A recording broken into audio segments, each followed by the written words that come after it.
Viewers from all over the world send in their creepy and allegedly true scary stories. Sometimes it's hard to find topics to put them all into. So in today's episode, I'm going to be reading various scary stories that don't normally fit into my videos, and I hope you enjoy them. As always, if you have a story that you would like to share, be sure to submit your story at swampdweller.net or r/thedarkswamp on Reddit. Are you 50 or older, or are you close to someone that is? If so, listen up. If you're listening to this Gerber Life Guaranteed Life Insurance sponsorship ad, there's a good chance that you're alive. And if you're not, well, this may not be of interest to you. Now, I know what you're thinking. Life insurance? I'm gonna live forever. Death is what happens to other people. Well, for the sake of argument, let's assume you're wrong and that someday you won't be listening to podcasts anymore. I know, it's not easy to talk about, so I'll do the talking. If you're 50 plus and alive, or 50 to 75 in New York, you can apply for Gerber Life Guaranteed Life Insurance with guaranteed acceptance regardless of your health. And since this life insurance is guaranteed, you don't have to get a medical exam. In fact, you don't even have to fill out a health questionnaire. For a free quote, just visit GerberLifeFamily.com. Then when you if you stop listening to these podcasts, your family can use the insurance money to help cover your final expenses or anything else. Your kids already inherited your ears, allergies, and questionable singing voice. Don't make them inherit your final expenses tab too. See website for terms and restrictions. The Man with No Thumb by WinterWarlock. I've only ever shared my paranormal experiences with a very select few friends in real life, but I have quite a few good ones. I would kind of like to tell them for people to discuss and enjoy. This first one is my very first experience ever, and I was too young to really appreciate it in its full gravity. I'll warn you now, it starts off very sad, but the ending will be worth it. Some of this is my memory, and some of this is filled in by my mother because I was kind of young. When we were very young, my older brother got cancer. Lymphoma. He was 6 at the time and I was 3. Even so, I do have a few scattered memories of him, and we were inseparable. The doctors and my parents tried everything they could, but his young body could not handle the aggressive treatment required to cure him. He passed away at just 6. My father dove deep into alcoholism to cope, and my mother became super busy trying to support the family, paying the medical bills, and planning her son's funeral. Without my brother to play with, I would seclude myself in our room upstairs, sitting alone, playing with my toys. I do distinctly remember a very comforting old man coming to play with me sometimes. He would dress like an old farmer, leather boots and all, but he didn't have a thumb on his right hand. I didn't think anything of it because the old man seemed really nice. My mother heard me talking while I was playing upstairs and just assumed I was goofing around. When I came downstairs, she would always ask who I was talking to. I would always say, "The man with no thumb." She let it go at the time, but thought it was strange that I made up an imaginary friend that didn't have a thumb. Fast forward a few weeks and I'm upstairs playing with the man. My grandma had come by to check on us after everything that the family had been through. She asked my mom who I was talking to upstairs. The man with no thumb, according to him. My grandma turned white and called me downstairs. She asked me to describe the man, and I described him in great detail. His face, his clothes, everything right down to the missing right thumb. My grandma knew from the description that I should probably tell my grandpa. So I described the man to my grandpa and he was speechless. I described his father, his face, his demeanor, and the thumb he lost in a farming accident on the family farm. The family farm was sold before I was even born, and I didn't even know that my family had that type of background. My great-grandfather also died far before I was ever born, and she never knew what he looked like, hence why she didn't catch on at first. I didn't see him much after that, but my whole life growing up I do remember occasionally hearing heavy boots walking around the house. It's always a comfort to know he's still checking up on me.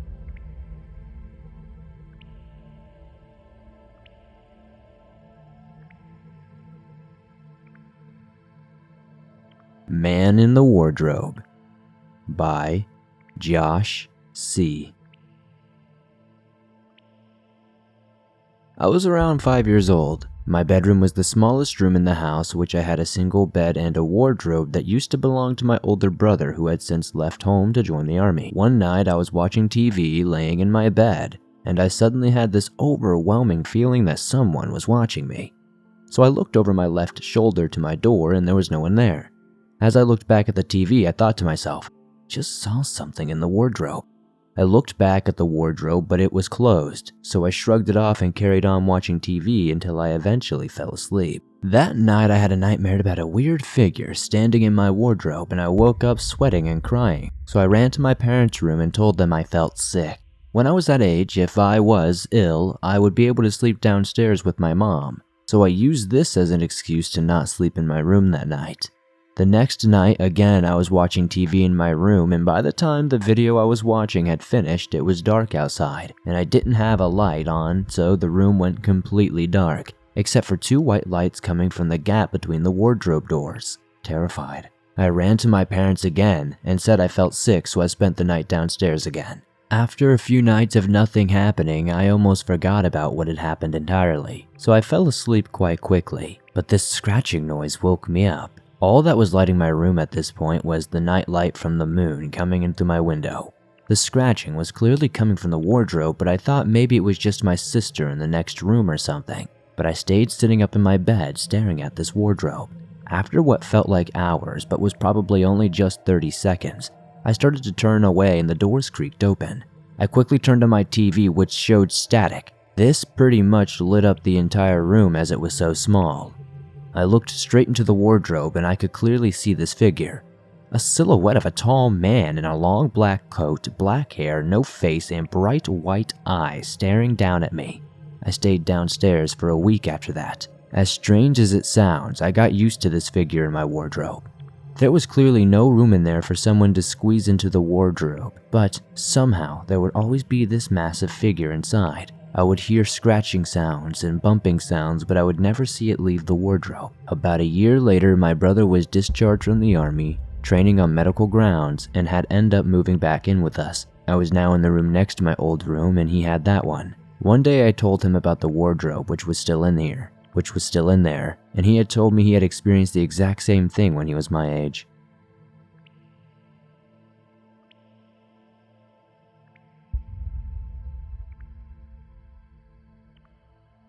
Scary Tijuana Story by Scienter18. This happened in 2000 or 2001. I had just moved to SoCal for college. My roommate and I, both males in our early 20s, thought it would be fun to drive into Mexico because it was not far away, maybe just a couple of hours at most by car, and we had never been. One Saturday late morning, we had made the drive into Tijuana, parked, and immediately hit a bar/restaurant. It was around 1 or 2 p.m. We ate tacos and drank a lot of beer and tequila. We got pretty faded as this place was called Senor Frogs or something like that.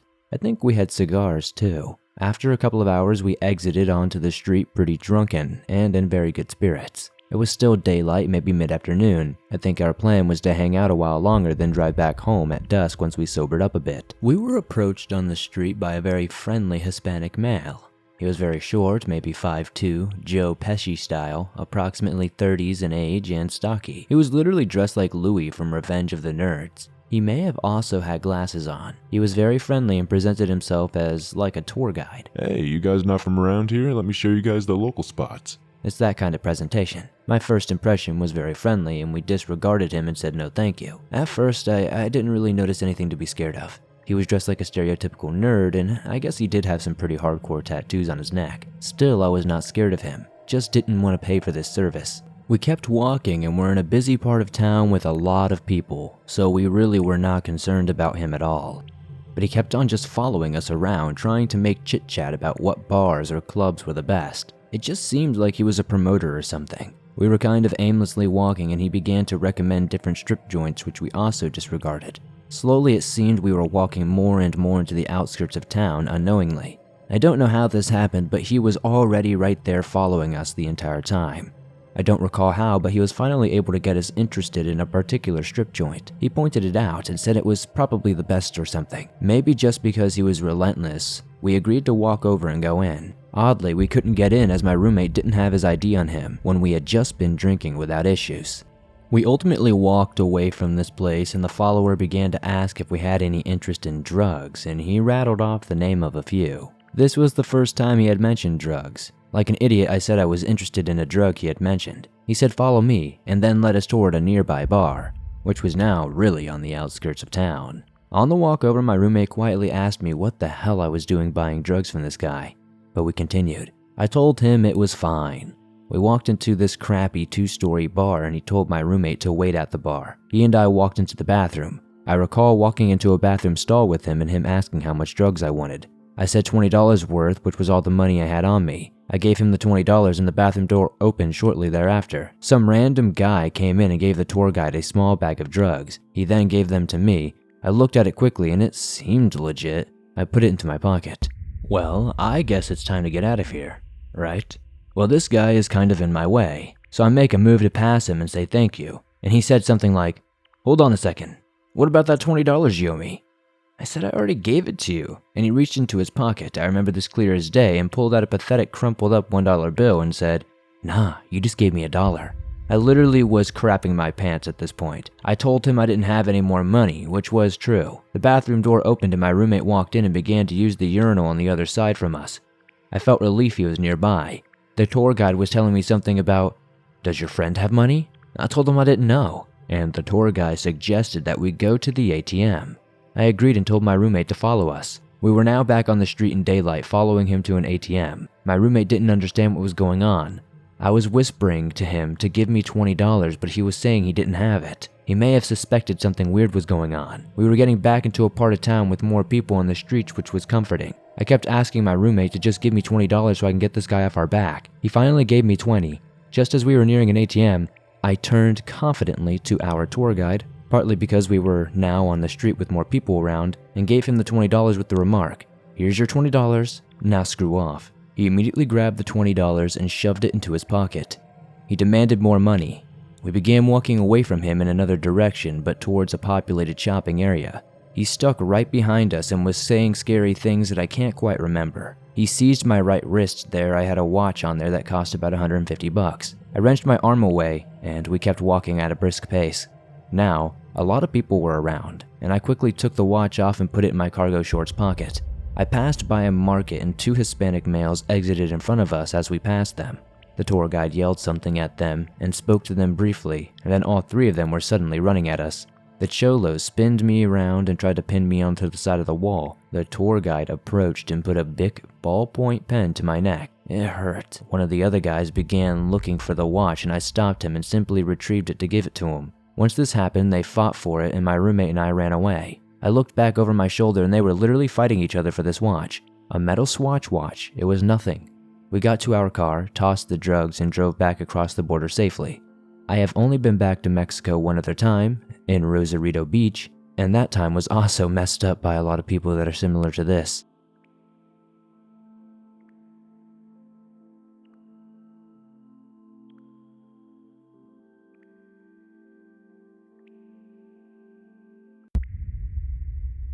Chasing in a Maze by OtherwiseAd 1747. A few years ago, I entered the University of Lausanne to enter my medical studies. I had just arrived in the city and even in the country. I was very excited to start my year, to discover the university, to meet new people, etc. Everything was going great until the end of the 3rd week. Friday, sometime around 9 p.m., I leave the library. I say goodbye to my friends and start to go home. The pace of work was already very intense, so we had been working all day and I was in a rush to get home. It was my favorite part of the day because I got to put on my music, take the subway, and then the train. It gives me a chance to rest and catch up with my thoughts. Anyway, that night it was so cold, there was no one left outside. It takes me about 7 minutes to walk from the library to the subway. I'm walking quietly with my music in my ears when suddenly I get a shiver that runs down my body from head to toe. I start to feel comfortable as if someone was watching me. And at that point, I pause my music and decide to not turn around to check in case the person is trying to be inconspicuous, and if I notice them, I was fearful that something might happen. I don't want to run either because I'm not sure if I can run faster, and I don't know exactly where to go. At this point, we pass a glass building. So I decide to look inside and pretend I'm fixing my hair. I quickly glance in the corner of my eye and my blood runs cold. There is someone walking a few feet behind me in a hoodie. I try to reassure myself that he was just finishing work and going home, and that he is cold and that is why he is wearing his hoodie, and there are no houses for civilians for quite some time. I decide to send a message to my mother saying, "Come and get me in front of the insert name of the building, please. I really don't feel safe. It is important to know that the university is 30 minutes away by car from my house." At this point, I don't find another solution and I decide to take refuge in a building while waiting for my mother to come and get me. As I was about to go back, I opened the door, took off my helmet, and went down the stairs to find a hiding place. We entered by the 3rd floor. I thought I was out of trouble when suddenly I hear the door I came through open. This time I am sure he is after me, but since I'm new, I don't know this building and where it leads. I run downstairs at full speed and I hear him behind me. I can hear this guy's footsteps running down the stairs at full speed as well. I run without looking back, being sure that he is running faster than I can, and that he will catch up with me. I don't even know where I'm going, but I pray that I don't fall into a dead end.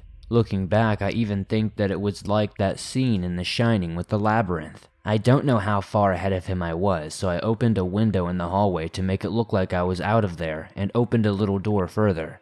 It was a huge auditorium and it was pitch dark. I went down the stairs and hid under a desk. I put my phone on silent and did my best to hide. My mom had been texting me a lot asking me what was going on and saying she was on her way with my dad. I texted her, "I'm in insert name of building. He is looking for me, please come quickly." I hid under the desk thinking I was screwed. My hiding place sucked and he was going to find me any second. Then, I heard a thud and a huge scream, and I don't think I've ever been so scared in my life when I heard that scream.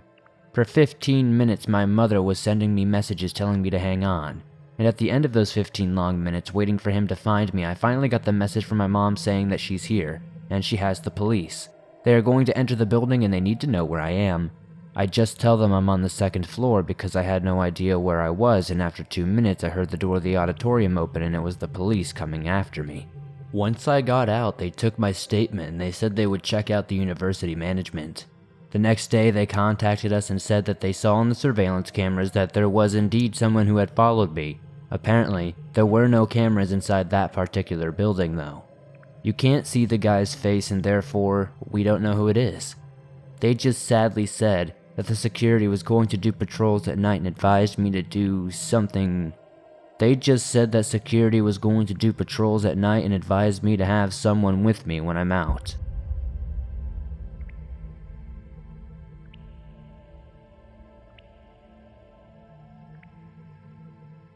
Battlefield Horror Story by Brandon D. Hello all. For some context, I'm a 19-year-old male and this story takes place on a national battlefield. Prairie Grove Park in northern Arkansas to be specific, right in the Ozark Mountain. Now, to begin the actual story. On an early December weekend, I and hundreds of others would participate in a reenactment on Prairie Grove, Arkansas. My friends and a group of other people that were all around my age always tried to have fun on these weekends, either going to a dance, drinking, or just walking around during scheduled times. It is a lot of fun. The weekend started as usual. Friday, everyone showed up and I met with all my buddies. After we all got dressed and formed up into a battalion, we marched off to our camps. Nothing eventful happened Friday night as many of us were tired from driving many miles. We slept in big tents. Friday night to keep warm from the icy winds. Saturday started typically as well. We did a battle for the spectators, chilled around camp, and enjoyed ourselves. Come Saturday night though, my life would be on the verge of death. After the battle, they sent my battalion into picket, which all that is taking post and watching for the enemy. When it was my company's turn for picket duty, it was around 1 a.m., and they usually lasted about an hour and a half. My partner and I were stationed on the furthest end of the line of pickets, and our left side was unprotected. Around 30 minutes in, we heard footsteps to the left of us. We gathered our rifles and kept alert for any enemy pickets. After 15 or so minutes, and not hearing anything else, we let our guards down and rested. I lighted my pipe and began to enjoy myself. and then suddenly, we heard a scream come from behind us, then one from in front of us. Something was running through the tall grass we were guarding. We could barely see anything but could see a massive dog-looking shadow illuminated by the moonlight. We called to the other pickets to fall back to our officer, but before I could start returning, a huge rock was thrown at my back behind me. I fell and the wind was taken from me. I could see my partner running while I tried gasping for air. As I looked to where the rock could have come from, I was frozen out of fear. A 7-foot-tall black creature was standing in the tall grass before me. It was pale, wild, with black eyes, just a slit for nostrils, and a smile as big as its head. Its arms were far longer than they should have been for its size, and its claws dripped with blood. I could only imagine where the blood came from. After just a few seconds, but it felt like an eternity, it took a step forward. I instantly came conscious then and reached for my rifle, hoping to defend myself with my bayonet. I stood up, legs trembling so badly that I felt like I would collapse. I ran as fast as I could. I could hear this creature behind me. It made a loud, heavy noise with every step that it took. I could feel this thing's breath on my neck. Too scared to turn around, I kept running until I reached my company. I nearly cried from the adrenaline rush and fright. They were wondering just what the hell was going on. They didn't see or hear anything chasing me, but I could see the fear in my partner's eyes. That night, they didn't make anyone else go on picket duty. I did not sleep that night, not a wink, too scared that creature would return. I stayed around the fire, not out of warmth, but security. When the morning arose, I found 3 6-inch long cuts in the back of my coat. When I had gotten the courage to go back to the scene with a few buddies, of course we found a dead deer where I was stationed. It had 3 cuts across its body. I decided to pack up and leave right then and there. The drive back home was silent. All I could think about was the creature. I did not get much sleep the nights afterward either, putting a toll on my grades. I barely passed the semester due to sleep deprivation. Finally, I decided to take a 6-month break from reenacting to gather my confidence to sleep outside again. I know one thing is for sure, that I will never return to that reenactment ever again, fearing what I met will not be so merciful next time.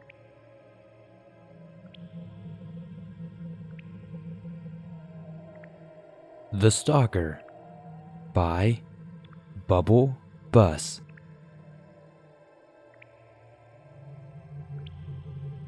I was 16 years old, and my friends Evan and Jake wanted to rent a hotel room for the night since it was spring break. We got to the hotel and checked in. It had a funky smell, but we stayed there anyway. Once we got to our room, it was about 3 p.m., so we decided to go swimming. The pool was downstairs, departed from the hotel. Once we got to the entrance, there was a man that was at least 6'3" in all black and a hood covering his face, just kind of facing us. I panicked a little bit, but not out loud. We got into the pool and swam for a few hours until we saw the man just sitting there in the chair, just staring at us. I cleared my throat. "Can I help you, sir?" I asked. We got no response. I still was a little paranoid, but I put my face in the water, and at the bottom of the pool there was another black figure. I screamed like a little girl and ran for the door. I looked back and saw nothing, not the guy in the chair or anybody under the pool. My friends thought I was seeing things, but I thought what I saw was clear as day. I didn't feel like swimming anymore, so I decided to get dinner at a nearby restaurant. I got a table for my friends and me to sit at, and there I once again saw the man in all black on the other side of the dining room, staring at me once again. At this point, I have had enough. I went over there, lost track of him, and he took off. After we ate, I decided this trip has gone too far and we should leave tomorrow morning, but my friends didn't like that idea. Once it was 10:30, my friends and I dozed off in the hotel room. I woke up to some noises. I saw a shadow figure at the end of my bed. I calmed myself down and told myself that it was just my hat that I had put there before I went to bed. I went to bed and woke up again 30 minutes later to more noises. I was getting thirsty, so I reached under the bed and tried to grab my water bottle. But I grabbed something and was shocked by what I had caught. It was my hat. I was now even more scared. I couldn't help but scream when I heard a voice by my ear say, "You're a bitch." I jumped out of bed and realized there were 2 men right there, dressed all in black. I tried to fight them, but it was no use. Once they grabbed me and dragged me out of the room. I tried to scream, but the guy was covering my mouth. I passed out and woke up on a stretcher. Those guys knifed me while I passed out and someone caught them. but the doctor said no one could see the guys who had gotten me. To this day, I have a nightlight at night and I am always on guard.